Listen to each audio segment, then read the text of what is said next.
Hey, I don't know if you know, Corey, but we're going to talk about the hottest team in the country when it comes to basketball. You down with that? I like that. I like that a lot.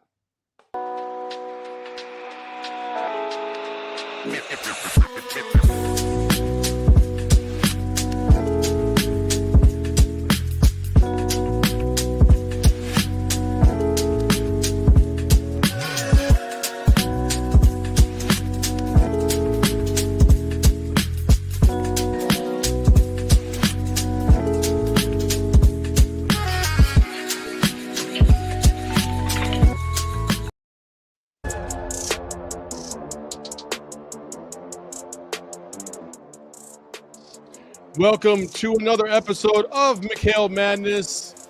We aren't brought to anybody but some brothers this love ball. How about that, Corey? You like that? I love that a lot. I like it. I mean, listen, there's some dudes that are balling right now. A lot of stats have been thrown out. My favorite one was I believe this is the first time since like 89, 90 Kansas that a team has beaten two top 5 teams in the first like 5 games of their season. Like, yeah, I mean, just a lot of things. Tommy Lloyd's record against the top opponents in the country is stellar. Everything is going. Everything is everything right now. Like to use a phrase that I've heard so many times, and you got to be happy if you're a Wildcat. Let's just go back and talk about like the UCLA game, because as you played in those games, you know how physical and intense it is. We talked about it before the game. Just your overall impressions on how that game came to fruition. Well, that game always took place in a conference setting. So there was like this double thing that sat on top of it where obviously you guys were both competing for a conference championship. And then there was just the territorial part of it, along with Gonzaga, Arizona, UCLA, and Gonzaga, the top 3 teams on the West Coast. So those games always were like, who's the king of the West Coast? Who's the big dog out West? And when you stepped on the court against UCLA, you're literally stepping on the court against Wooden and Kareem Abdul-Jabbar, Lou Alcindor, Bill Walton, all the greats that hooped at UCLA. You're hooping against them and they're hooping against us, and the alums are in there and the fan bases are in there, and those games are always loaded. And now the kids, even though some of them have only been at the schools for a year or two, they understand the fierceness of that rivalry. So that's a bragging rights game now. We don't share a conference anymore, but it still means a lot. A lot of the kids that sign at UCLA are kids that may have been recruited by Arizona and vice versa. So you're really playing against guys at your level. You're familiar with them. You guys went to different camps. So when you match up against those guys, you want to make sure you're proving to them that I made the right choice. I'm where I belong. And you're a step beneath me. So it was good to see Arizona come out. It was a gutsy game. You knew how it was going to go with Mick Cronin and how he was going to coach and have his guys ready. But to beat UCLA in LA kind of removes any doubt who the king of the West Coast is until we face the Zags, and that may not even be till the tournament.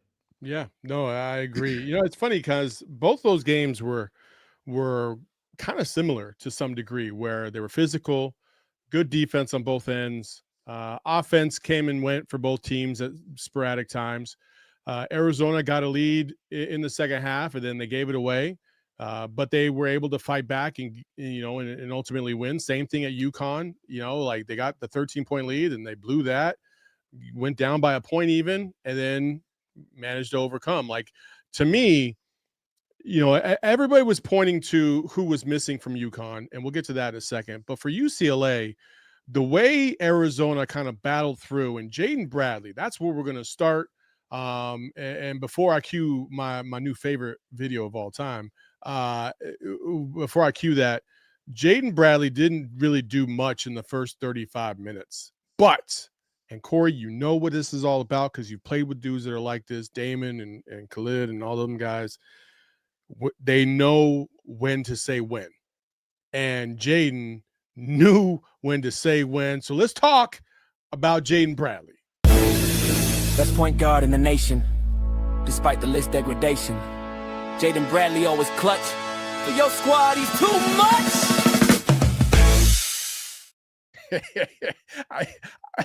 I I giggle every time I see that. The last clip gets me every single time. But Jaden Bradley is America's point guard. He's Arizona's point guard. He's the most disrespected point guard I've ever seen in my life. And he put it down against UCLA in that last 5-minute run to seal the game for Arizona. What was your overall impression of that?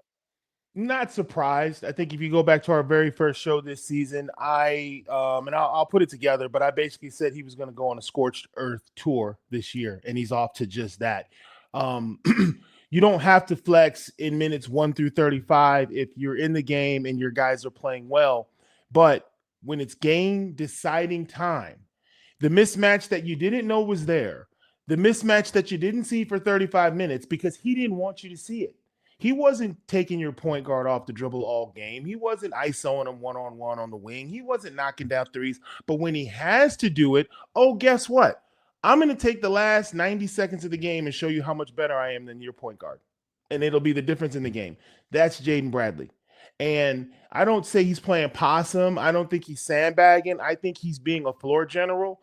And he knows that if we play well-rounded basketball and we're up 8 with 2 minutes to go, then I don't need to jump in the phone booth and put on the cape. But if it's nip and tuck and it's 30 seconds to go or 1 minute to go, you best believe I'm the best offensive mismatch on our team. Now, it's been that way in those 2 games, UCLA and USC and UConn, but there may be a night where maybe he isn't the best offensive mismatch down the stretch and Arizona has to go through somebody else. That's his job. That's his decision. Tommy gives him that responsibility. And when you played as much basketball as Jaden Bradley has in college, people don't understand. You get better, the game gets slower, and all the hesitation and uncertainty is no longer in your game. You don't have to look over your shoulder to see if the coach is okay with you shooting this shot. You don't have to wonder what the expectation is or what play you should run. He's in this comfort zone where he's completely locked in the second half of the game. He knows he's not coming out, and he knows he has the green light, and he also knows he's one of the most talented guys on the floor. That trifecta is why you're getting these results from Jaden Bradley. Absolutely. I loved how controlled he was, how composed he was. He picks and chooses his spots as you pointed out. There was a couple key possessions. And what I loved also was that, listen, Jaden shot, he shot a really poor percentage last year. I want to say it was like 25% from 3 last year. Okay. You go back to these games and he hit some big time threes, especially against UCLA. Basically the dagger 3 is what I feel like it was, to really put UCLA away, in addition to all the drives to the basket. And that's what I do love about this Arizona team. Like on the broadcast yesterday, as we transition over to UConn, they kept saying, well, Arizona's 2 for 10 from 3 and blah, blah, blah. I'm like, well, you can be 2 for 10 from 3 if you dominate in the paint. Like, who cares? Who cares? Right. Are they getting it done? Right. That's all that matters. Go ahead. I mean, a part of an analysis, and I'm not knocking Raftery because God knows he's one of the best to ever do it, but he's up there. He's 82 years old. And you're watching him call a game, and he's stating obvious things that you can look up on the internet. Okay, they're 2 for 10, but why are they in the lead? What are they doing? Look at the rebounds. Look at the one-on-one play. Like, there are so many reasons that Arizona was hanging in that game in Connecticut. Because let's be honest, a lot of the way sports is digested is based on narratives. If you have a group of people saying UConn is great and a group of people saying Arizona is great, it's like people staring at a painting. They're going to say their interpretation of whatever it is they saw. That broadcast, to me, listening to it, they never really gave Arizona credit and acknowledged the fact that Arizona bullied them. And you know who did acknowledge the fact that they got pushed around in their own building? The coach. Hurley in the press. He saw what I saw. Y'all ain't ready. When that shot goes up and y'all lock bodies and crash into the guys in the blue shirts, the blue shirts are moving y'all out the way. The blue shirts are getting a second, third opportunity. The blue shirts are living in the paint. When the blue shirts go to shoot the ball, they're 18 inches away from the hoop. They're crab dribbling and banging you out the way and getting bunnies. They were missing a lot of bunnies too. So give credit where it's due. Arizona dominated the paint, plain and simple. Well, it fired me up in the first half. Now, listen, as a coach, you're going to try and say what you got to say to get your guys hyped up. Like, I get it. And he knew the camera was on him. He knows, like, he's not stupid. But when he was just like, we're going to wear them out because they're not as deep as us. Like, okay, all right. I'm not sure if you're new to Arizona basketball there, coach, but you should have talked to your bro because he knows, he knows that we only need to go 7 or 8 deep because that's just the way Tommy likes to run it. And these guys were more than capable of going. They probably could have played another 10 or 15 minutes. It's not like they were gassed, but they were physical. They played strong. Their hands were in passing lanes. They got a lot of deflections. Like, it was just a good, solid, muck-it-up basketball. And it's not really something that we're traditionally used to with Tommy Lloyd teams, whereas they can be good defensively, but it's like the defense isn't as physically grinding you down. It's more of like the instincts are there to get into those passing lanes and get out there and run. Whereas this is more of like, hey, we're gonna grab you, we're gonna hold you, we're gonna elbow you, we're gonna play as physical against you as you're gonna try and play against us, and we're gonna prove to you that we're stronger and better at doing it. And they got the dogs to be able to do that. More importantly, you couldn't have done this kind of stuff with guys in the past. Dalen Terry, while a good defender, not exactly a physically, massive specimen like a Koa Pete or even Karchenkov is built. He's stacked. Like, you got Awaka, Krivas. Man, Krivas was to me, I thought he was fantastic last night. Just all the way around the court, you see physicality at a level that I don't think. I mean, can you remember the last Arizona team that was this physically imposing on the defensive end like this? No, I mean, you've got a 3-man front, an extremely physical, explosive player in the freshman Koa Pete who loves contact. How many freshmen around the country love contact? Then you have Krivas at 7'2", who all of a sudden must have gone to Target or somewhere in Amazon and bought a pair of hands, because now he's catching everything and lobbing it in and tapping stuff in. You see the dramatic improvement in his game. And then you have Thanos, who just is the biggest, strongest player in college basketball. Like, nobody wants to mix it up with Toby. So when you have, and all of them can score. They're not just physical guys. They can score. So when coaches talk about, oh, we have depth, I always kind of give a side eye, because what are we talking about? Playing 8 or 9 guys isn't depth. Depth is when players 6, 7, 8, and 9 contribute in a way that decides the game. That's depth. Just because you're going to play 8 guys doesn't mean you're going to wear us down. If you say we have depth and we're going to run and play up tempo for 40 minutes and we're going to wear you down from a cardio standpoint, Saul, that's real. There are coaches who do that. We're deep, we're going to run, and by 8 minutes to go, your guys are going to be gassed, and we're not. We're going to push the ball down the floor and take good shots, bad shots, whatever, but we're going to ratchet up this tempo because we know you're only 6 deep and we're 9 deep, and we think if we make it a track meet, we can beat you. But depth isn't playing 8 guys and all 8 get pushed around. All 8 get bodied up. All 8 get boxed out or pushed under the basket. It doesn't matter how deep you go if you're not playing with any kind of strength or urgency. So the whole depth thing, it's a word that a lot of people throw out there. But if you're going to go 8 or 9 deep, let me see the stat sheet on players 6 through 9. What are they bringing to the table? Because that's not real depth. Depth is when you say, man, these guys come off the bench with 2 double-digit scorers and a monster who can rebound. That's depth. You got to scout the guys that are checking in after the first 5 or 6 minutes of the game. I played on teams where everybody knew the scouting report on Arizona was 9 deep because, yeah, Miles Simon is a freshman, but, yeah, Jason Terry's a sophomore, but, yeah, Corey Williams is a junior, but when we check in the game, we bring in something with us. So I wasn't surprised that they were going to go deep. I was a little surprised that he thought it was going to make a difference. If you're not going to be physical, you can play 11 guys. It ain't going to make a difference. Yeah. No, listen, I like to dumb it down for people like me that didn't get to play at the University of Arizona like you. And so listen, in high school, pickup doesn't matter.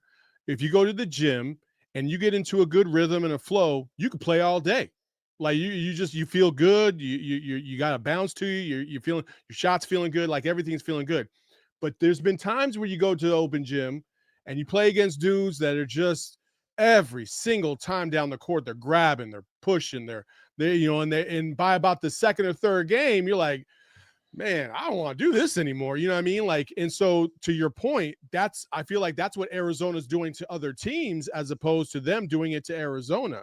And Arizona's finding itself in kind of a groove, especially when you're talking about Koa and Jaden offensively, and they're able to finish these games. I also want to point out one other thing that I think is massively overlooked. Yes, Koa's getting love. I thought he played a good game yesterday as well. Yes, Jaden's getting love, but there is a guy on this team that is not getting as much love as I think he deserves based on the fact that everybody was coming after him last year, and that is Anthony Dell'Orso, because that dude defensively is no longer a pigeon.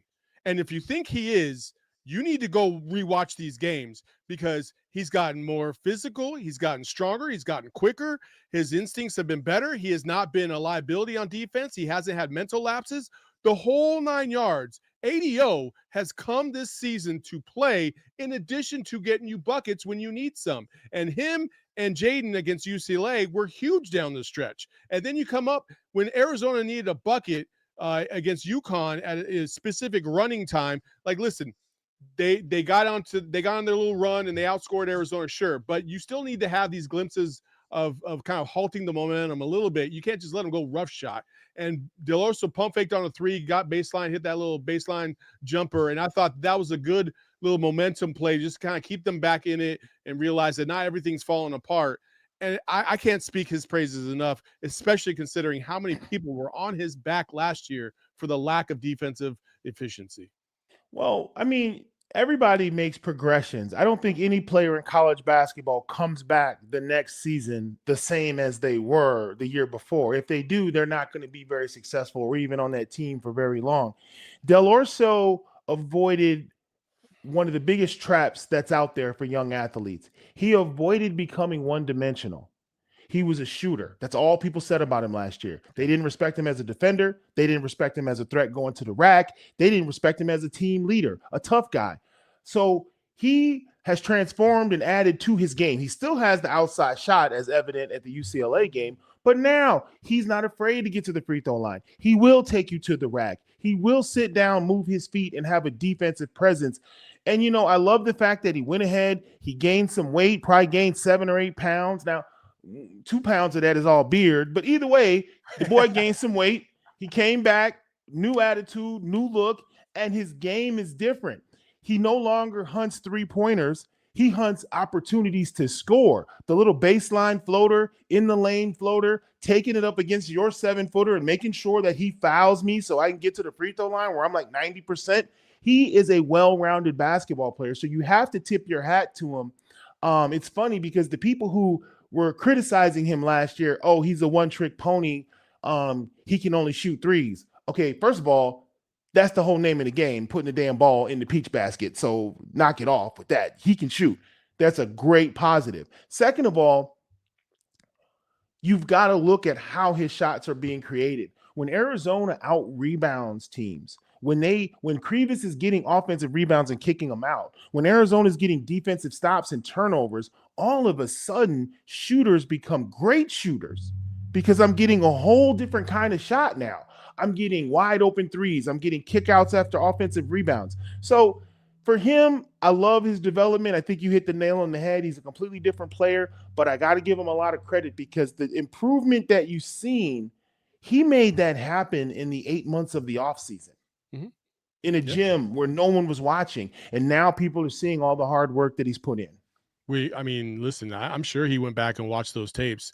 And, you know, we talk about bread and butter offense. And I think last year at certain points when a team might have been struggling a little bit and he was out there, it was like, all right, let's run action so we can go at him because he's the weak link out there, right?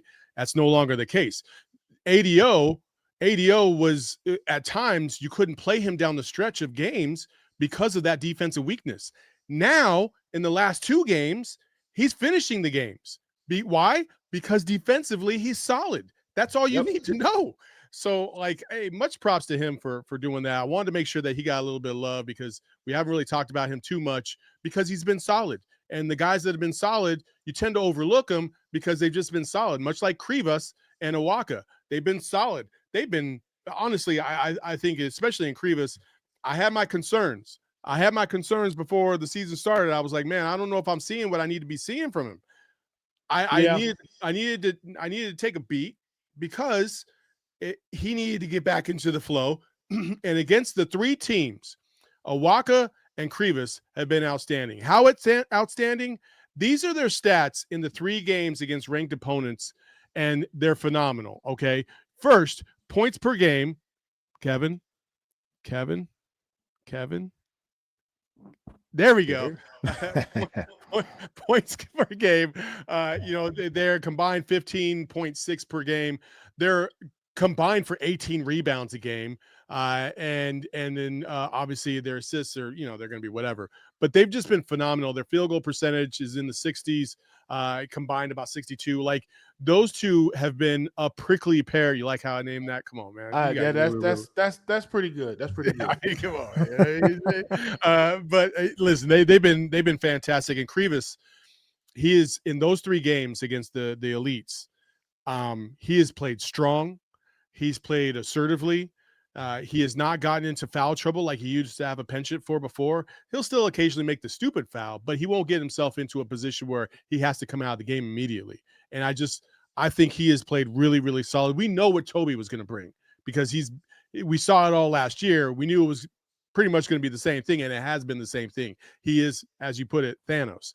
But Krivas has been the nice surprise to go along with. And when those two guys are in the lineup together, and Corey, you played with 2 bigs before that were strong. You've had Rayos and Joseph Blair. You've had, I don't know if you played with Sean Rooks, but like guys that have another big out there, sometimes they take up so much space that it just consumes you and you don't know what to do with it if you can't match up to it. And I feel like that's basically what happened against UCLA and UConn at various times. And that's coincidentally where they got a lot of their runs going along, is when those 2 guys were in the lineup together at the same time. Yeah, when you're on the court and you're playing with bigs that have presence, the game opens up. I can't tell you how many times, because your big man is fighting for his life, playing defense against my guy who's trying to post him up, if I beat you off the bounce, it's no help. Your guy's fighting for his life against my big. I'm all the way to the rim, or I got an easy floater. I can't tell you how the hundreds of times that happened to me as a player when you have aggressive bigs.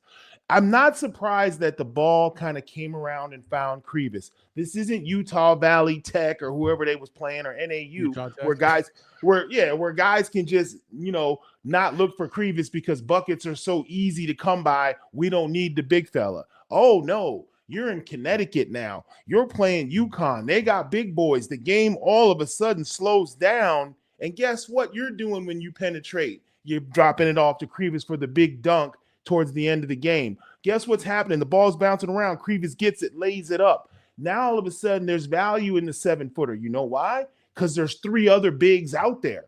So now they're relevant. But in a game where the other team doesn't have a center and you ain't really got to worry about scoring on the inside, bigs tend to get overlooked. But in these high-level basketball games, Krivas outplaying the other big will quite often be the difference in the game. Because you may play a Houston or a Texas Tech or a Kansas, and they got guys that'll even out what Koa Pete and Jaden Bradley can do.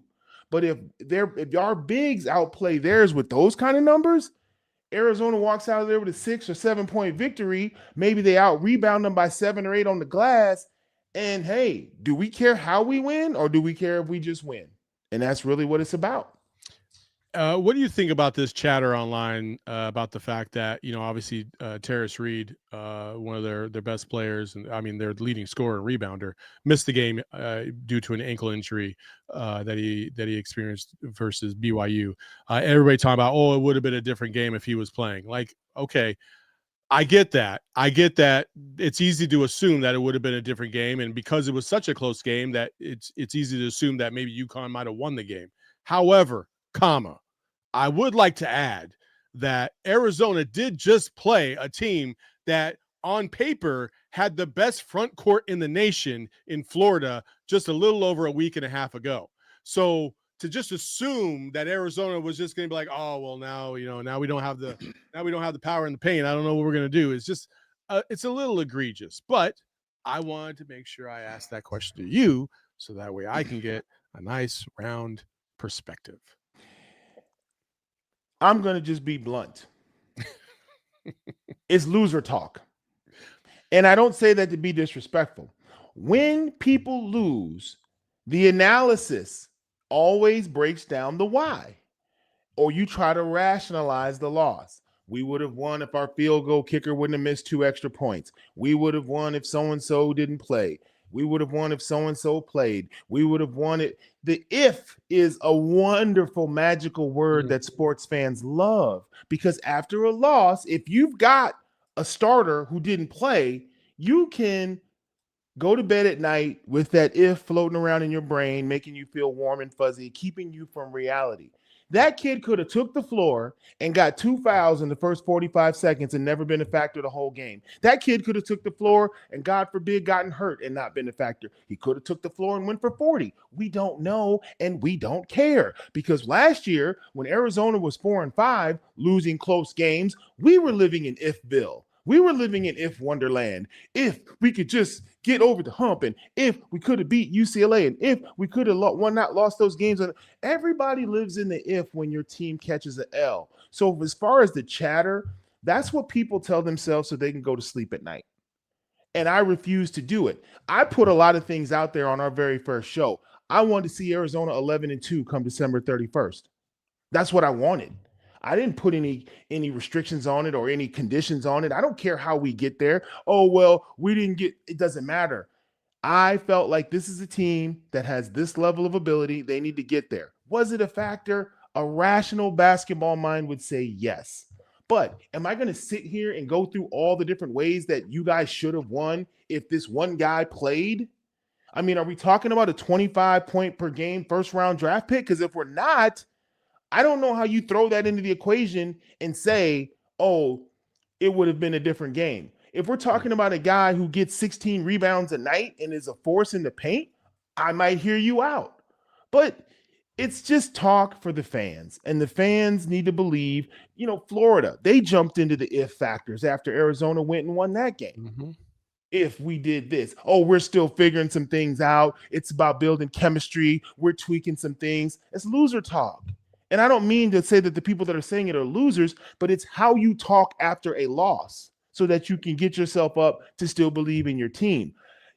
Folks, I'm a Cowboys fan. I know what the hell I'm talking about here, okay?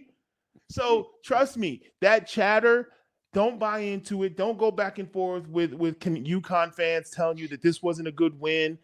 Danny Hurley knows my team experienced something that we have to build on. Guys, remember the Arizona game where we got pushed around? That can never happen again. He will be showing the Arizona game tape into January.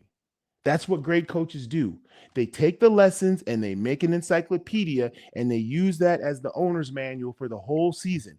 What they learned, what they experienced, he wants to build off of. He doesn't care about the starter that didn't play. He had a teachable moment a couple of nights ago. He wants to build off of that. There was a good, actually, a comment just now at the bottom of the screen. If you could bring it back up there, Kevin. This is from Robert to the coffee guy. He says, I want to see how we defend against teams that just spam the three-point shot like Alabama. We actually were just talking about that before we came on air about, that matchup, which is going to happen in Birmingham here in about a couple weeks. That's going to be a fun matchup, straight up, because it is definitely their three against our bigs down low and our penchant for the 2-point shot down in the paint. But also, I want to say this to go back to the UConn point. Yeah, sure. You can sit there and talk about their guy wasn't there, and they were also missing a 5-star recruit that was also a starter and all that stuff. Last time I checked, we have 2 freshmen, highly rated, highly regarded, that aren't necessarily pulling their weight yet. And they're still trying to find their way. And matter of fact, I would even say the same for all 4 freshmen. all 4 freshmen at various points have experienced things to where they need to improve on. Like against UCLA, Koa Pete had 6 or 7 turnovers. Like you can't have that as an individual in a college basketball game. That's like uncalled. You just can't have that, right? But he had a phenomenal game against Florida. He had a good game yesterday against UConn. Like, so he's still trying to balance it out too. Brayden Burries has been MIA basically for 3 straight games against top level competition.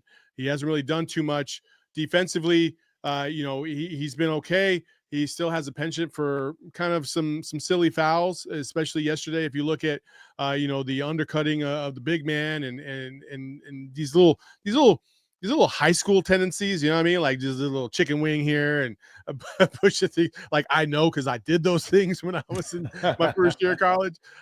So he's been MIA.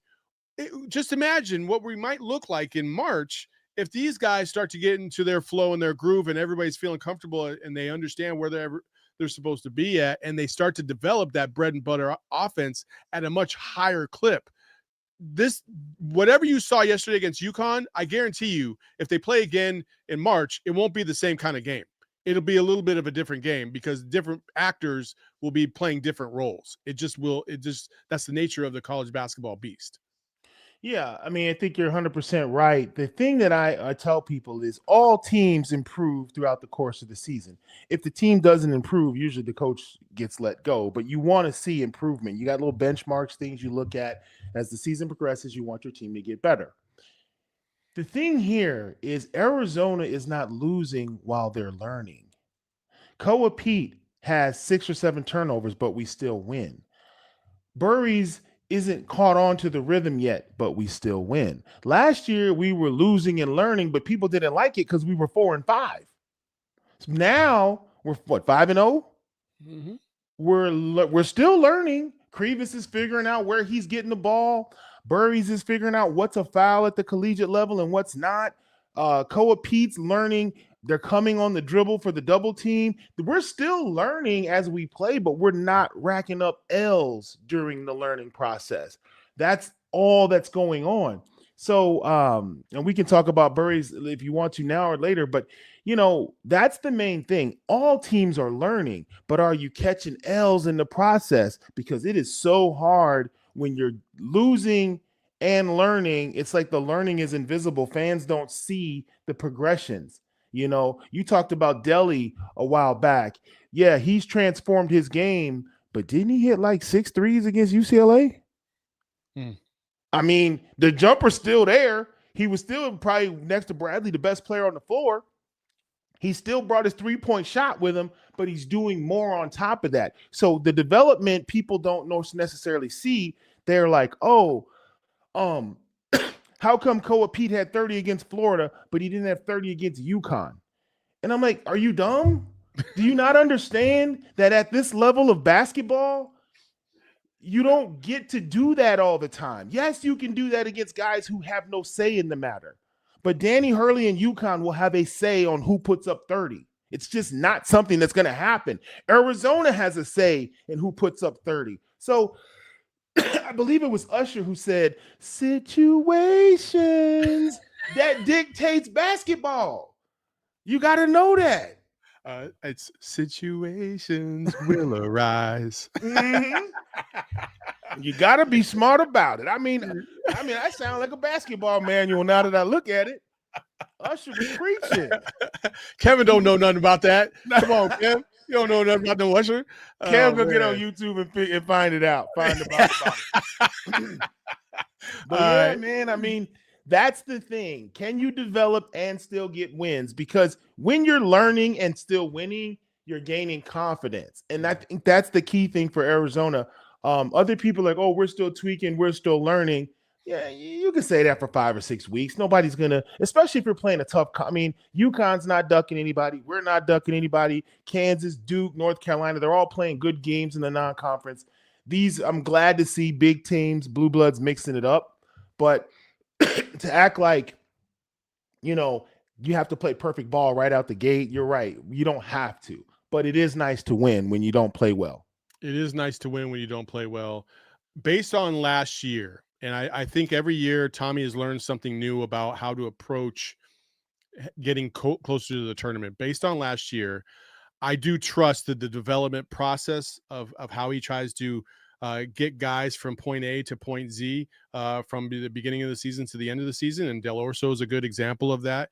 And though as a fan base, sometimes we're like, get that guy out. He's been terrible, blah, blah, blah. Lloyd is looking at it from the bigger picture and what it could ultimately mean down the road. Now, whether or not it proved dividends last year, obviously we know what happened, Sweet 16, but you ran into a buzzsaw in Duke who had 3 superstar freshmen.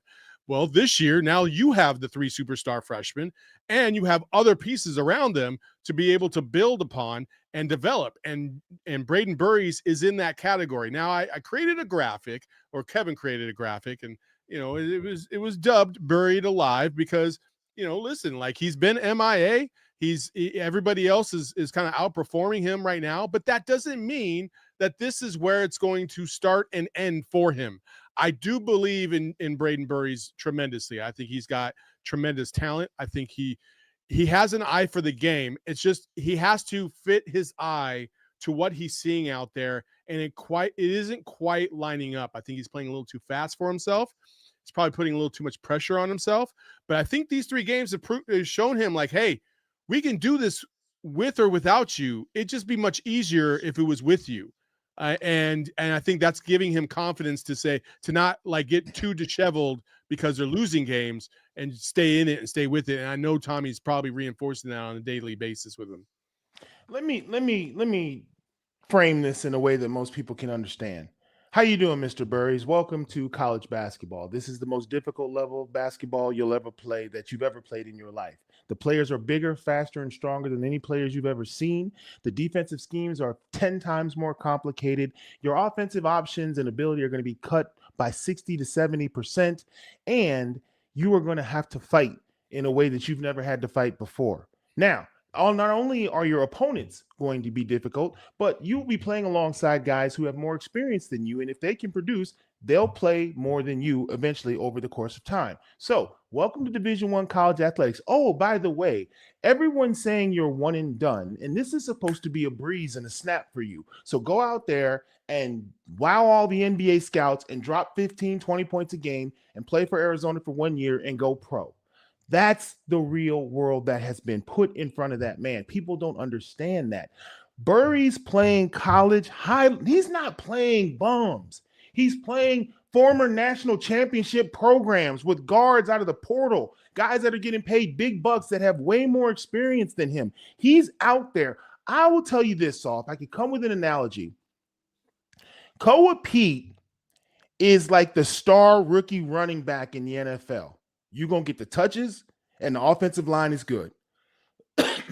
Brayden Burries is a DB, a rookie DB, trying to stop Jamar Chase, trying to lock down Justin Jefferson. Yeah, you were all SEC. You were a first-round pick, but it's 2 different universes. Koa takes 2 dribbles, and he's 18 inches away.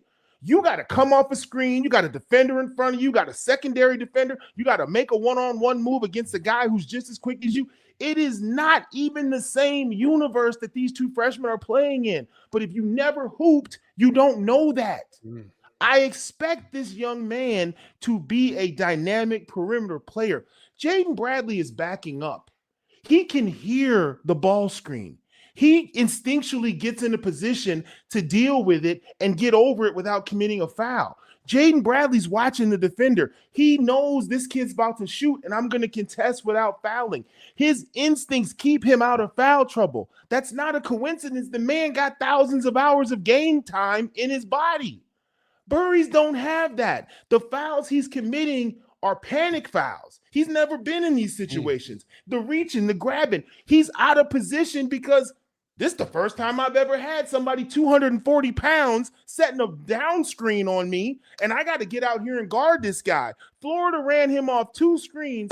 When dude let go of the 3, Burries was still at the elbow. He was nowhere in the picture. But that's what happens. Yeah. It happened to me nonstop. Yeah. That's what happens to freshmen. You're like, damn, now my sophomore year, I know this big MF is about to come screen me. I know this dude can shoot. Let me get in. Okay, I'm still with him. And coaches are like, yeah, that's progress. But you have to bank the mistakes to grow. And I tell people, I'm not saying Koa has it easier, but I played the 4 at Arizona as a senior, and I played the 3 at Arizona as a sophomore and a junior, and a little bit as a senior as well. It is completely 2 different worlds. I love playing the 4. Jog down the court, guard a big man. Get the ball, jump hook, get the ball, high post jumper, set a screen, pop out, shoot a 3. Guard no, come on, bro. I used to hate that. So let me get this straight. I'm guarding this guy, but when they come together, we switch. And then I got to remember all this guy's tendencies in case I get switched on to him. I can't let him shoot. I can't let him go left. I got to box him out. What happens if I get switched on to a small forward and the shot goes up? Well, Corey, you better learn how to box out somebody 6'9", because that's what you got to do. So people have to give this young man room and take all that nonsense that's on the internet and just throw it away. Don't try to put that on his shoulders. He just played in front of every NBA scout over the last 2 games. There were like 26 teams at the UCLA game, and I know there was probably the same amount at the UConn game. So the whole NBA has seen him play. Now, here's the good and the bad news. The good news is nobody walked out of either one of those 2 games saying that he's not an NBA prospect. The bad news is nobody's saying he's definitely a lottery pick, one and done. Yeah. But the young man is still destined for great things, but people have to reset the stopwatch on him and let him learn, because I can tell you right now, I do not envy kids playing college basketball on the perimeter now, because they've even changed the rules so much that everything on the perimeter is a foul. Didn't used to be that way. You could arm bar, you could get in a guy's jersey. You had to the only time you really got called for fouls is when you fouled somebody in the shooting motion. Yeah. Those days are gone. So the hell that he's going through, the lack of rhythm, it's all going to get better for him. But I just think, I watch him play and I see what he's going through, and I'm not surprised one bit. I love his attitude. He made a tough shot in the second half. He hasn't lost focus. He's tough as nails. He's a hell of a player. It's just let him, and he's getting the reps, and we're still getting the dubs. So it is what it is. Because there'll be a night where Deli is off and Burries saves us. It may be 2 or 3 nights like that. For sure. So we'll see. For sure. No, I completely agree that'll probably happen at some point. It'd be foolish to think that he at some point ain't going to cook against a good team. Like, that's just the odds are in his favor. He's got like 24 more of these high level games to go. I mean, if you just count the Big 12 conference by itself, that's 18. So, listen. Somebody will forget about him. Somebody will focus a little too much on Crevis and not enough on Burries, a little too much on Bradley.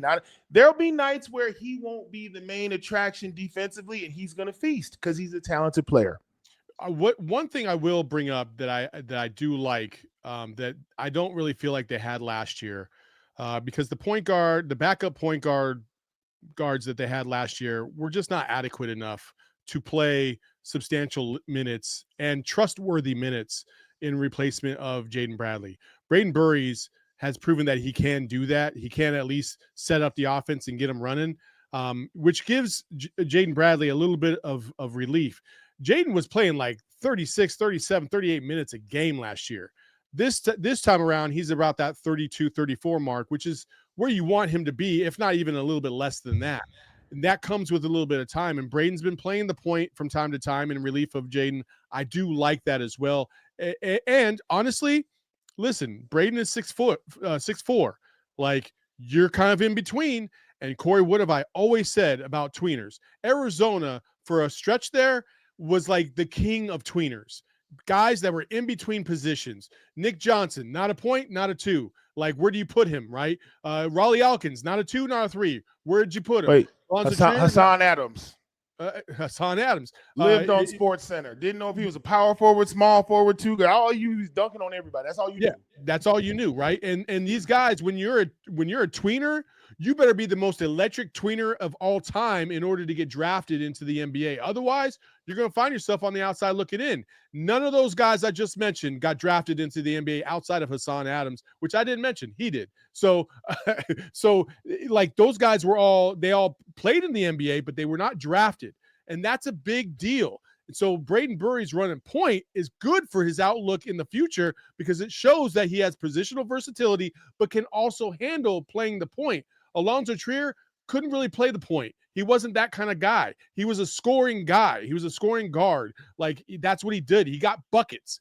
That's all you asked him to do because that's all he needed to do, right? PJC kind of relieved it, and guys like that. So that was cool. Riley Alkins wasn't a 2 or a 3. He wasn't a phenomenal shooter enough to be a 2, and he was too small to play the 3. That's why he was in between and never found himself in the league for very long outside of like maybe 7 to 10 games. Like, this is a real thing. So if Tommy's looking at these guys and they're thinking about their futures, and this is where I think Tommy is really good, he looks at them and says, okay, if you want to play in the league, what is that role you're going to play? He's already been slotting him to play point more and more because he knows that is the path forward.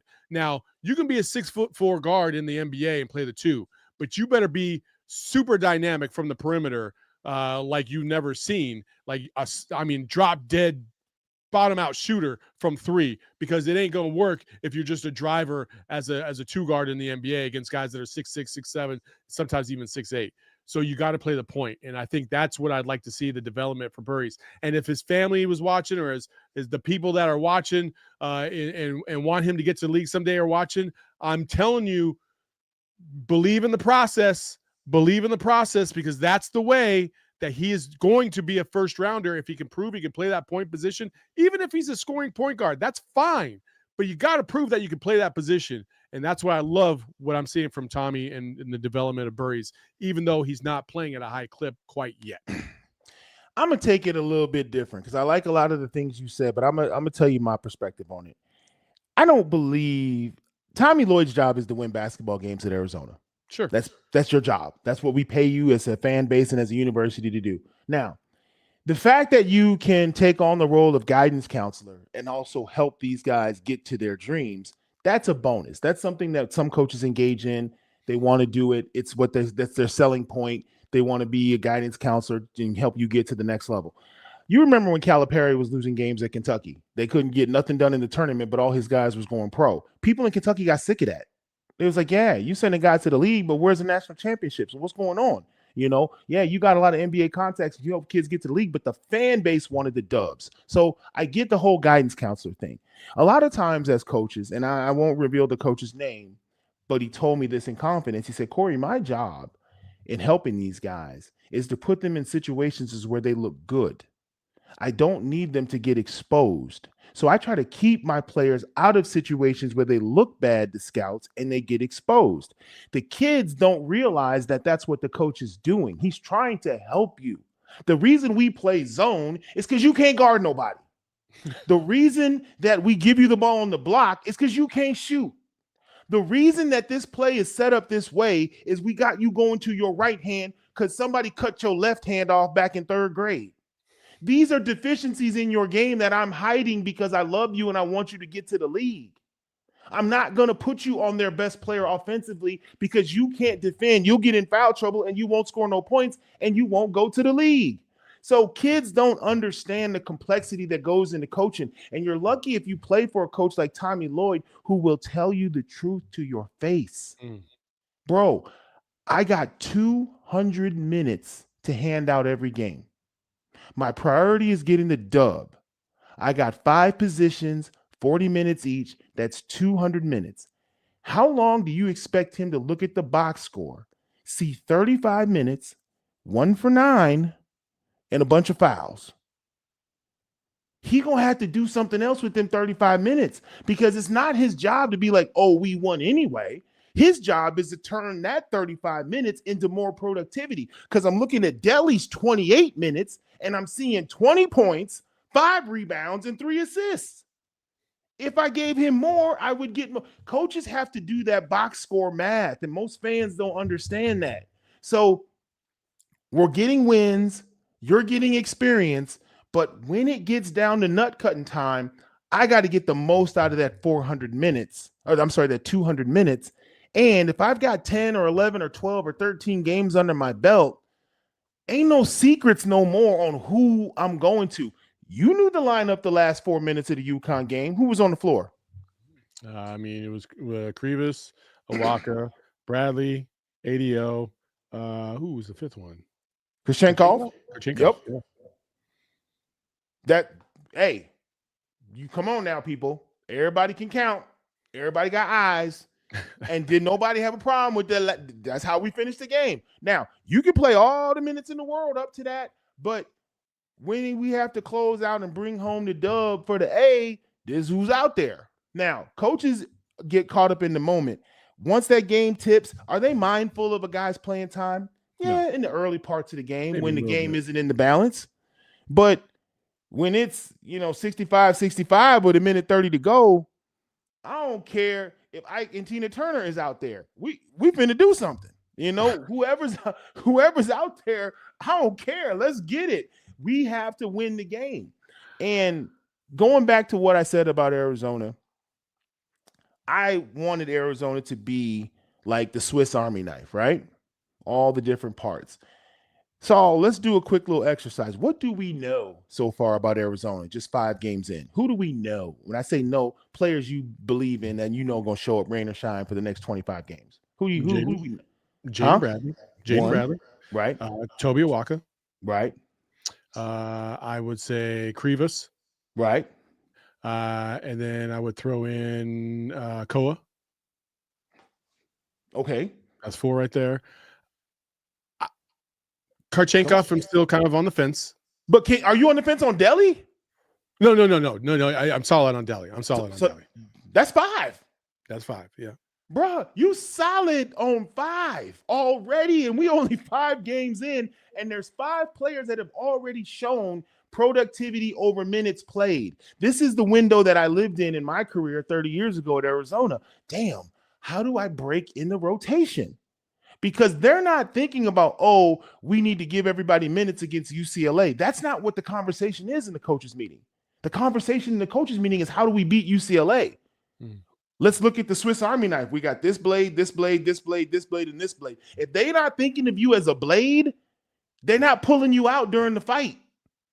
So you've got a window to establish yourself and figure out how you can do something with your minutes and your opportunities. Because when you find yourself outside that rotation bubble, he can only give you minutes for so long. And it don't matter who you are or where you came from.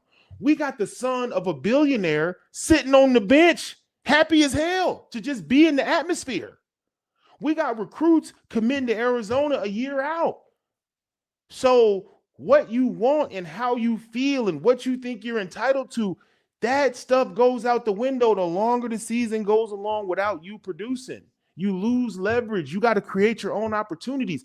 This Arizona team has the ability to be deep as hell, and depth means competition every day in practice. So that so that Tommy does have a multi-tool of 8 different blades he can use.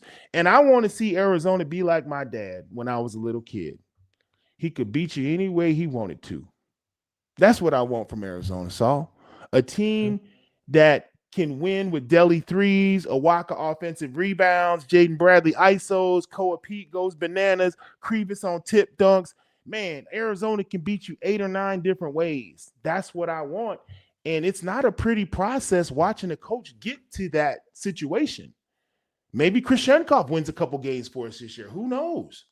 I mean, it's possible. I mean, listen, it's a good problem to have. Just sit there and think you have 5, possibly 6, and eventually 7 or 8 solid players on your roster that you feel confident in, day out, no matter who you play up against. The positional versatility, the stamina, the championship pedigree that some of these guys have. Yeah, we can dismiss it if we want to say it's just high school, but no, that's where they came from. That's all they know. They know winning levels of basketball, and that's what I love about this team. And I hope it proves dividends down the end, because this has been a fun team to watch so far through 5 games. And I feel like we have only scratched the surface, because it's only going to get better. So I'm optimistic about the road ahead. Next week they play Denver. Things kind of calm down for a little bit before they got to take on Auburn at home, and McKale is going to be rocking for that game. Auburn's been playing some pretty good basketball. And then they have a couple other showdowns with Alabama and San Diego State as well, respectively. So it should be fun, but a phenomenal start to the season. Corey, I'm gonna say this: we've been doing the show for a year now. I think we've had like 24 episodes. To me, today was you were cooking today. Like, you were, dude. You were. Dude, I there was a moment about 15 minutes ago where I was just like, that's a great point, man. Hey, I don't talk to a lot of people, man. So when I get on with you, it just all comes out, man. And I think it's interesting because 5-0 feels great. And like I said, I'm a Cowboy fan, so I remember this. Last year, the Detroit Lions beat Dallas like 47-9, like in week 5. They're running trick plays, and I had Detroit fans inboxing me. Everybody was talking trash. Cowboy fans, we were feeling low. And I told somebody, I said, well, that was their Super Bowl. They're not going to go anywhere. They're celebrating week 5 like they just won their Super Bowl. And I said, I don't think Detroit's actually going to. And they tanked towards the end. They didn't play well. They had a lot of injuries as well. But my point is, this isn't our Super Bowl. 5-0 is not what we wanted. 5-0 is actually nothing when you look at our vision board. Big 12 championship, Big 12 tournament championship. I believe we said Elite 8 appearance, right? Mm-hmm. Yeah. That's on the vision board. That stuff is still out there. We haven't accomplished none of that stuff yet. And that's why Tommy gets paid the big bucks to keep the kids locked in. So they realize UConn wasn't a Big 12 title. UConn wasn't a Final Four appearance. UConn was UConn. Let's go. So keeping them hungry. Arizona fans love 5-0. I'm talking trash to all my coworkers at ESPN that live in Connecticut and went to UConn. I'm talking so much trash to them. But would I give up the UConn game for a Final Four? Absolutely. Hell yeah. Absolutely. I would lose every game in the non-con if I could still make the tournament and get to the Final Four. I don't give a damn. Exactly. Don't give a damn about a UConn. You can have that game back, because here's the crazy thing. The people we beat are going to go on to play well. Mm-hmm. And that's going to be people wait and see in March, looking back on these wins when UConn gets their 25th win of the season and UCLA is still in the top 20 and Florida is still in the top 10. And we're checking, and Lenardi gets started with all his resume building stuff. The people we cracked are going to be playing good, and that's going to make us look better no matter what our record is. Absolutely. Absolutely. The life of an Arizona fan, when you get these big wins against UConn and Florida, 95% of you is like, hell yeah, like, let's go. There's a 5% thing right back here that's just like, but can we do this in March, please? Please, I just need just one big dub to get us over the hump. It's been, 24 years? That's all it is, man. But I made a promise to myself that I was not going to be pessimistic about anything, and I'm not going to be sitting here worrying about what's down the road, because you can't control what's down the road yet. You can't. No, you can't.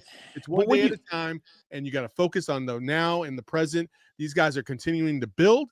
They're continuing to build towards hopefully a phenomenal season and get us back to where we deserve to be, because I swear, this is based on no stats at all, but we are the best team of all time to not get to the Final Four in the last 24 years. I promise you that. Oh, yeah, I think so. I think the talent that's come through the program in the last 25 years has been unparalleled in terms of not actually getting to a national championship.